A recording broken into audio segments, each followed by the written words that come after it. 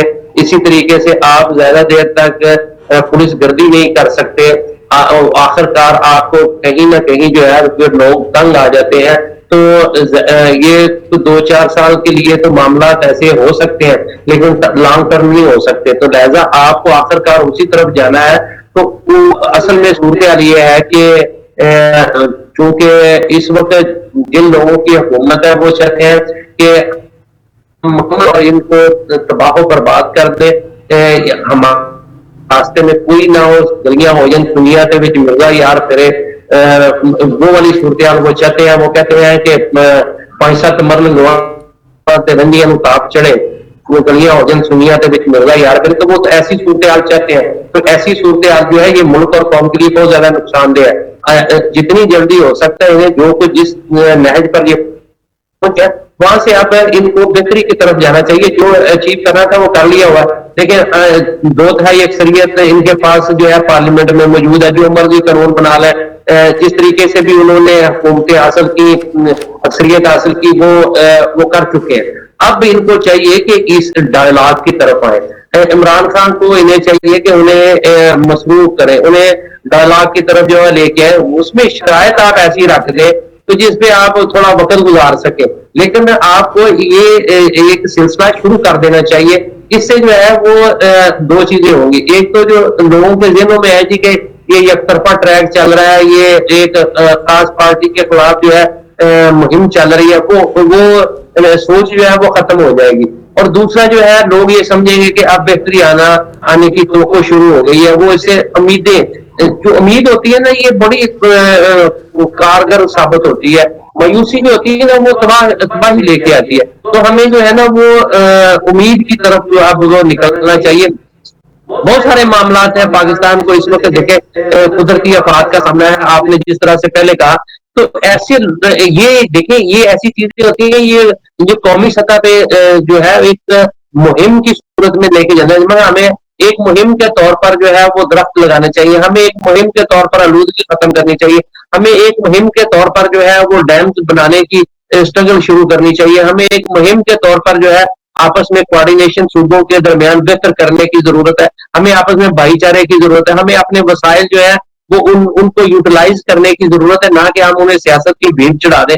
تو یہ ساری باتیں جو ہے یہ اس وقت تک ممکن نہیں ہو سکتی جب تک پاکستان کی اسٹیبلشمنٹ، پاکستان کی عدلیہ، پاکستان کا میڈیا، پاکستان کی سیاسی جماعتیں اور پاکستان کا سماج یہ سارے ایک پیج پر نہیں آتے، اس وقت تک آپ کوئی اس طرح کے قومی کاز کے لیے جو ہے وہ کام نہیں کر سکتے۔ آپ چھوٹے چھوٹے اپنے مفادات تو حاصل کر سکتے ہیں، لیکن قومی سطح پر اتنے بڑے جو معاملات ہیں ان کو آپ لے کر نہیں چل سکتے۔ لہذا ضرورت اس امر کی ہے کہ فوری طور پر جو ہے ان سب سٹیک ہولڈرز کو جو ہے وہ اعتماد میں لیا جائے۔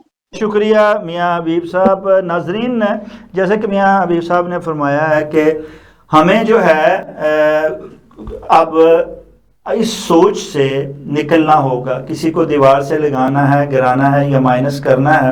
جب آفات آتی ہیں، کوئی مشکل وقت آتا ہے تو بکھرے ہوئے لوگوں کو ایک قوم بنا دیتا ہے. یہ وقت ہے کہ ہم اپنی کوتاہیوں، اپنی نہلیوں اور اس سے سبق حاصل کریں اور ہم دیکھیں کہ ہم کہاں کوتاہی کر رہے ہیں اور ہم اس کو دور کر کے ہم نے آگے بڑھنا ہے. اس کے لیے ہمیں ایک جگہ ایک میز پر بیٹھنا ہوگا، ایک قومی مفاد میں ایک ایسی پالیسی کو بنانا ہوگا جس کو لے کر ہم سب آگے بڑھ سکیں. ہم ایک پالیسی کے ساتھ آگے بڑھ سکیں گے تو ہی ہم دنیا میں کوئی مقام حاصل کر سکیں گے اور سر فہرست لوگوں میں شامل ہو سکیں گے. ناظرین کے ساتھ ہی پروگرام کا وقت ختم ہوا چاہتا ہے. اپنے میزبان شاہ ندیم احمد کو اجازت دیجیے. آپ کا ہمارا ہم سب کا اللہ نگہبان.